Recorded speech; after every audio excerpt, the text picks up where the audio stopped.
When boys are bringing munch to a smoke sesh, they always make the exact same mistake of going generic routes. Do you know what I mean? They show up with crisps, jellies, fucking chocolate, whatever. Pfft, who gives a shit? Boring. I like to show up with some absolute off the wall shit. I'll show up with a goddamn pavlova, my G. I'll show up with some leftover lasagna from the night before. Do you know what I mean? And then if you show up with a packet of cashew nuts, you're not going to get into all this shit of someone being like, oh bro, I don't like fizzy jellies, I only like sour jellies. You're like, yeah bro, well I have a punnet of mixed grapes. You having a purple one or a green one, or you having nothing, bro? This is my fucking munch smoke sesh. What's happening, gang? Welcome to another hood hack. This one goes out to all you young G's. Maybe you're buying long skins and you're a little bit embarrassed, you're a little bit shy and awkward, nervous, because you don't do it that often. Maybe you're doing it in the local shops. There's some L1 working there. You've been getting Mars bars offers since you were 12. You don't want her knowing you're a degenerate, right? So what you do is you walk in, you act like you're on the phone. You walk up and you're getting your can of Coke or whatever, and then you're like on the phone. You're like, sorry, what was it you were looking for again? Long skins, was it? And then you turn to your one like, this fella's looking for long skins. This drug addict on the phone to me here now wants long skins. Do you have any? And then she whips out some, and he's like, and you're like, is Raw's okay, bro? Yeah, that's all right, grand. No one's on that phone. You're just lying. And then you're like, yeah, Raw's perfect, sound, boom. And you just do that every time. You're getting long skins forever, baby. S.P.A. Krumpit hood hacks. Good tidings to you. Welcome to another hood hack. Today I'm going to be telling you how you get into the next door sesh. You know, when the neighbours are just on an absolute mad one. There's just music at 4 o'clock in the morning, and you just want to get invited, but you're not actually tight with them neighbours. What you do, wait for a moment. If it's a birthday, this can be very handy. You just join in when they're all singing for He's a Jolly Good Fellow. You just kind of sneak in the door and just blend in. That's a good one. You could do that with any song. If people are singing along to something, you could just burst through the door when the bass drops and everyone's just too deep in the zone to even notice. Or you can smoke a bit of something that smells very fragrant, and they'll smell that when they go out to have a smoke, and they're like, ooh, let's invite that fella.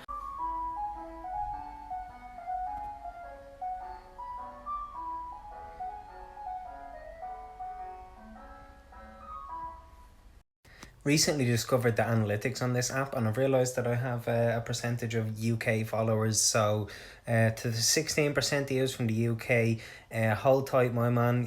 It's difficult times. Just all I can say is just fucking, keep calm and carry on, innit, boys. Yeah. I'm not laughing. It is genuinely dark tidings. The darkest, saddest universe. What's up, ladies? It's me, Papa Krumpit. I'm out here directing this message directly to the 10.8% of my followers that are female, right? Just specifically to you, ladies, I want you to know that I'm single. I'm single like a Pringle, and I'm ready to mingle. Just send in the CVs and the cover letters, boys.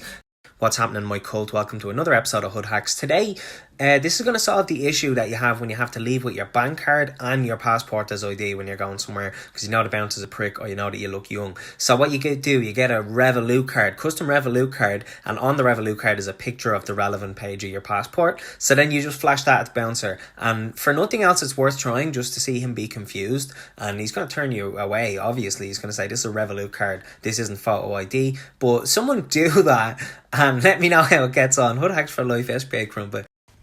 What's happening, G's? Welcome to another hood hack. Today I'm going to be teaching you how to skip a blunt rotation, how to cheat it so that you can get infinite drags and skip the queue every single time, right? So for the purpose of this demonstration, I'm using some coinage. This is the rotation, this is the blunt, this one's you, right? So this fella's having a little toke, puff, puff, pass, right? Most blunt rotations go clockwise. A lot of people don't know that. So then puff, puff, you pass it to this fella, right? And then let's say this fella over here likes a bit of rap music. You're like, oh, here, chap, check out this track I found on my phone. Bada bing, you're around here. He passes it to you. Bop, bop, bop. You pass it to him. And then at this stage, you'd be like, oh shit, I'm after fucking up blunt rotation, boys. I'll go back, and then boom, boom, and it goes back to you again. Mad quick, yeah? Hood Hacks for Life, S.P.A. Krumpit. How come everybody's talking about their exes and the dating scene now? It comes up immediately in the talking stage. Everyone's talking about my ex this, my ex that, asking you about yours. Feels like a fucking job interview. Every fella can be like, oh yeah, them hoes was crazy. Every bird as well, right? They have one ex that's my ex, and that's the big bad. That's the devil. And then there's the rest of them are just one of my exes. But there's the one, my ex. Them hoes be para as well. You're just walking around with them and they're like, shit, oh no, that's a fella that looked like my ex. That's a white fella, and my ex was a white fella. I thought that was him there. Hello everybody and welcome to the S.P.A. Krumpit Mukbang episode 1. So for my first dish of the show, I'm going to be having pasta that was cooked 2 days ago and has been in the fridge ever since. So upon first inspection, it has great pierceability. The fork collides through it like a knife through butter, if you will. So let's go in for the first taste test. It smells edible. It smells like pasta sauce. Yep, it is definitely edible and there is definitely pasta sauce. What I appreciate about the shape of them is that they're in spirals. It reminds me of my own spiral into insanity, into madness. And you know what else, right? I like the contrast of the colour of the pasta, the sauce and the bowl. It really is just a whole rainbow of Flavour Town. So, overall, I would give this a strong to decent 7. Here, if any use are proficient with doing WeTransfer, the website, someone hit me up and send me a sense of self-worth and a reason to get out of bed in the morning. Nah, boys, I'm only messing. Don't send me a sense of self-worth or reason to get up in the morning. I function perfectly well without it. My favourite pastime is pretending I'm not depressed. What's happening, my G's? Welcome to another Hood Hack today. Right, this one is fucking genius. You and the boys, these are all like standing around, possibly having a smoke upon something that may or may not be legal, right? You just might be holding some shit. There might be a combined 10-year sentence amongst you and the boys. So what you do, right, you have one fella, he's the designated runner. He's not the designated driver, he's the designated runner. And we make sure that fella is like squeaky clean. He's got no fucking cases pending, he's got no fucking priors. And you don't have him hold anything. He might take the joint, but doesn't have any money, he doesn't have any drugs, he doesn't have any weaponry, right? But then, when the guards show up, when the guards are creeping around the corner, when they're even looking in your direction, you get the designated runner to just fucking take off 1,000,000 miles an hour in some other direction. The guard on instinct are going to chase after the person that's fleeing and forget about the dudes that are chilling. Hood hacks. It's me. It's S.P.A. Krumpit Hood hacks. Every day, all day. Do you know what's funny as well, right? Boys are like pure excited when they see me in the streets. They're like, oh no way, there's the fella, let's take a picture or not. But right, that's because he's known me off TikTok. People that know me in real life, they see me in the streets and they fucking run away. Don't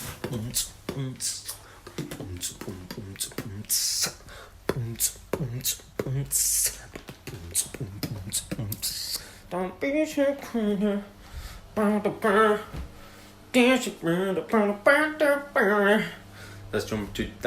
That's Justin Timberland. Alright, Jack bro, yeah? I heard there's a fella on my Snapchat here, he's saying you're chatting bare crap and that this fella's looking to have a scrap with you, right? If you are talking crap, you have to deal with it like men, basically, right? And the way to deal with it like men, it is not violence and not hitting each other. The way you do it is 1v1 on Rust. Hop on fucking Call of Duty, bring up the map Rust, 1v1, throwing knives only, and we settle this once and for all, boys. What's happening, boys? You know the way there's now a section on Netflix where it's like shuffle, it says surprise me? We're gonna put that to the test. Let's see how surprised I get. Hold on, boys. Boom, right? Surprise me. What's gonna happen? What's gonna happen? Oh, something's gonna happen.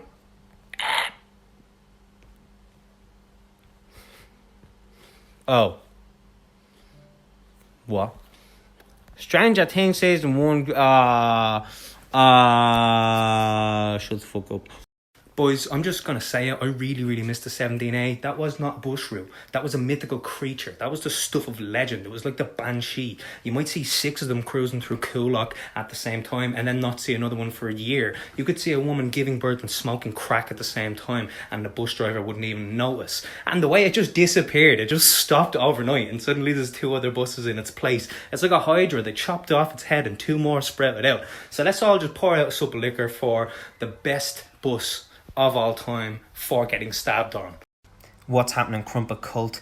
Today we're going to be on this another astonishing episode of Toe Rag Etiquette. We're going to be talking about giz, right? Giz basically means gimme, right? But it can be used in all sorts of contexts. Like, giz a shot of something, for example. Someone might be sitting there eating some pasta, you say giz a shot of a bit of that pasta, and then everyone knows what that means. Giz would be like, there's a fucking someone's looking to swap a shift so that you get to work on a Monday instead of a Sunday, and you're like, giz that. Do you know what I mean? Gimme giz a man after midnight was a song by Flabba. That's the Irish cover band of ABBA. So yeah, giz a like on this video. S.P.A. Krumpit for life.